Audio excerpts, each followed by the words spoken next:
दिल्ली के तमाम मुद्दों पर बातचीत करने के लिए हमारे साथ मौजूद हैं दिल्ली पुलिस कमिश्नर राकेश अस्थाना जी। उनसे बात करेंगे। राकेश जी, पहला सवाल हमारा है, दिल्ली की लॉ एंड ऑर्डर को लेके त्योहार आ रहे हैं, इसके लिए दिल्ली पुलिस किस तरह तैयार है? क्योंकि अक्सर टेरर थ्रेट, इस तरह के थ्रेट्स आ रहे हैं, कुछ टेररिस्ट भी पकड़े गए हैं हाल ही में।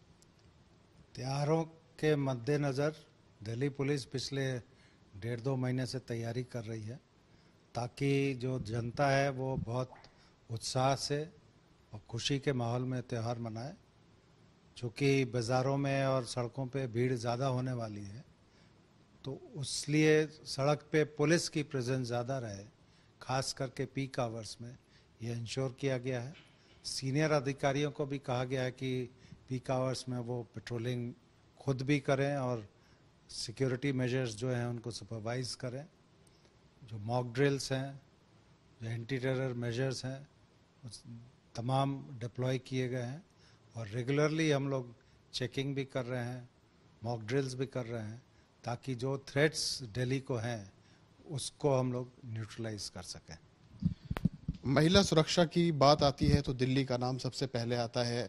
क्राइम अगेंस्ट वुमेन को लेके भी दिल्ली का नाम आता है। हाल ही में आपने कई उपाय किए हैं जिससे कि महिलाओं के प्रति होने वाले क्राइम कम किए जा सके, उसके लिए और क्या प्रयास किए जा रहे हैं?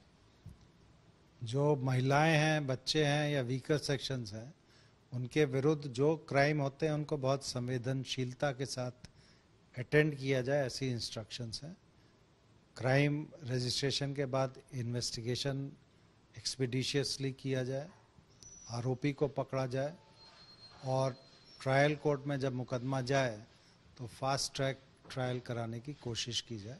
ये तमाम इंस्ट्रक्शंस बहुत क्लियरली सभी ऑफिसर्स को दिए गए हैं और मुझे उम्मीद है कि जो अपना सेटअप है हर एक पुलिस स्टेशन में क्राइम अगेंस्ट वुमेन, वो बहुत ही मुस्तैदी से और बहुत संवेदनशीलता के साथ इस काम को करता है। और कहीं भी कोई अड़चन आती है तो सीनियर अधिकारी हमेशा मौजूद हैं, उनको अगर इस तरह का सूचना मिलती है तो वो भी इंटरवीन करके उसको स्मूथली कराने की कोशिश करते हैं। हाल ही में 9 महिला एसएचओ, 6 डीसीपी, क्या इसी क्राइम को रोकने के लिए एक बड़ा हिस्सा माना जा रहा है? देखिए, ऐसा है, महिला और पुरुष में कोई अंतर नहीं होता है और ख़ास करके जब आप सर्विस ज्वाइन कर लेते हैं, पुलिस फोर्स में है, तो आप एक पुलिस ऑफिसर हैं, आप मेल या फीमेल पुलिस ऑफिसर नहीं होते हैं। और जो अभी पोस्टिंग्स हुई हैं डिस्ट्रिक्ट्स में या पुलिस स्टेशंस में, वो उनकी महिला ऑफिसर्स जो भी हैं उनकी कॉम्पिटेंस है तभी दी गई है और ये भी विश्वास है कि वो पुरुष जो साथी हैं उनके साथ काम कर सकती हैं, उनसे अच्छा काम कर सकती है।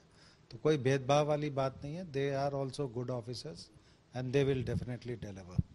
आज के दौर का पूरे दुनिया में देखें, हिंदुस्तान में देखें, सबसे बड़ी मुश्किल जो है वो साइबर क्राइम को लेकर है। उसके लिए दिल्ली पुलिस ने क्या कदम उठाए हैं? साइबर क्राइम का जहाँ तक सवाल है, ये हर एक व्यक्ति जानता है कि आज टेक्नोलॉजी के ज़माने में जहाँ पे इंटरनेट का खूब उपयोग होता है तो साइबर क्राइम डेफिनेटली बढ़ेगा, साइबर फ्रॉड्स बढ़ेंगे, दूसरी तरह की एक्टिविटीज़ नेट पे जो होती हैं वो बढ़ेंगी। तो हमारी जो यूनिट साइपैड की है वो इंडिपेंडेंट यूनिट है, वो बहुत अच्छा काम कर रही है, वेल इक्विप्ड है। और जो पुलिस स्टेशंस हैं वहाँ पे अभी एक नई रणनीति के तहत डिस्ट्रिक्ट लेवल पे साइबर क्राइम पुलिस स्टेशंस हम लोग खोल रहे हैं। थोड़े दिनों में नोटिफिकेशन हो जाएगा। उसके बाद जो डिस्ट्रिक्ट डीसीपीज़ हैं उनके कंट्रोल में ये district cyber crime police stations operate करेंगे ताकि डिस्ट्रिक्ट लेवल की जो फरियाद हैं वहाँ पे हैंडल हो सके और वो कनेक्टेड रहेंगे साइपैड से ताकि जो इन्वेस्टिगेशंस में मदद चाहिए एक्सपीडिशियसली वो मिल सके। दिल्ली में ड्रग्स कंट्रोल के लिए या नारकोटिक्स कंट्रोल के लिए अलग से एक पूरा का पूरा विभाग है। दिल्ली पुलिस उसमें इस ऐसे क्राइम को रोकने के लिए किस तरह के प्रयास कर रही है?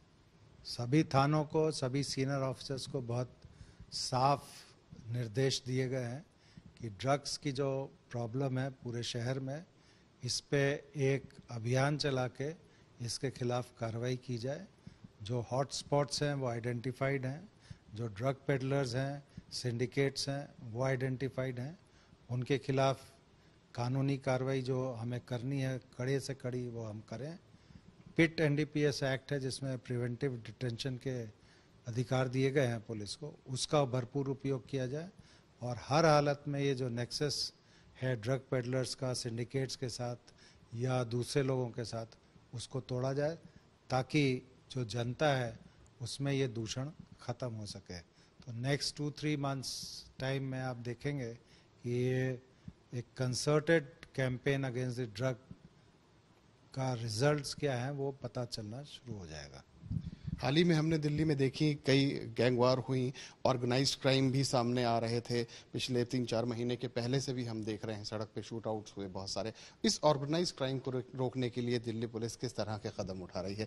हाल ही में स्पेशल सेल को भी पुनर्गठित करने की कोशिश की गई।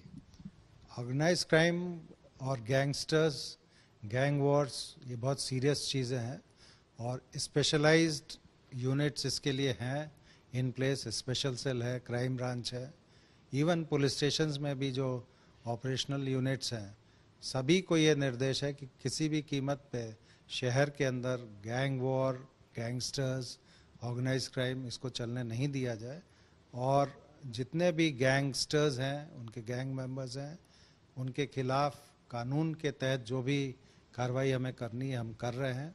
80% से ज़्यादा लोग जेल के अंदर बंद हैं, उनके कुछ लोग बाहर घूमते हैं जिनके थ्रू ये लोग ये ऑपरेट कर रहे हैं, उनका भी कंटिन्यूसली रेड करके केसेस करके उनकी भी पकड़ दकड़ की जा रही है और हम अवेयर हैं उनके मोडस ऑपरेंडाई के ऊपर और उसको अच्छे से न्यूट्रलाइज करने की पूरी तैयारी है, वो हम करेंगे। आखिरी सवाल, अभी हाल ही में कुछ किसान नेताओं ने ये सवाल उठाया कि दिल्ली पुलिस ने हमने रास्ता नहीं बंद किया बल्कि दिल्ली पुलिस ने रास्ता बंद कर रखा है। इस पे दिल्ली पुलिस का क्या पक्ष? मेरे ख्याल से ये बात सही नहीं है। जो भूतकाल में आंदोलन हुआ था और जो लॉ एंड ऑर्डर जिस तरह से बिगड़ा था तब ये बैरिकेडिंग की गई थी और उसके बाद सड़क के ऊपर दूसरी तरफ भी टेंट्स लगा के रोड ब्लॉक की हुई है। दिल्ली पुलिस हमें सतत जो किसान आंदोलन में नेता हैं उनके साथ संपर्क में है और जहाँ तक रोड ओपनिंग का सवाल है, ये हम लोग कोशिश कर रहे हैं कि जल्दी से जल्दी सहूलियत हो लोगों को ट्रैफिक के लिए, तो ये बॉर्डर्स खोले जाएं और नज़दीक के भविष्य में आप देखेंगे कि ये वाहनों के आवागमन के लिए समुचित व्यवस्था दिल्ली पुलिस करेगी। जी बहुत बहुत धन्यवाद। राकेश अस्थाना जी ने बेबाकी के साथ अपनी बात रखी, सब हमें ये भी बताया कि आखिर क्राइम को, क्रिमिनल्स को दिल्ली में किस तरह लगाम लगाई जाएगी, काबू किया जाएगा। सबसे बड़ी बात ये भी कही कि कोशिश की जाएगी जो रास्ता बंद है उसे खोल दिया जाए।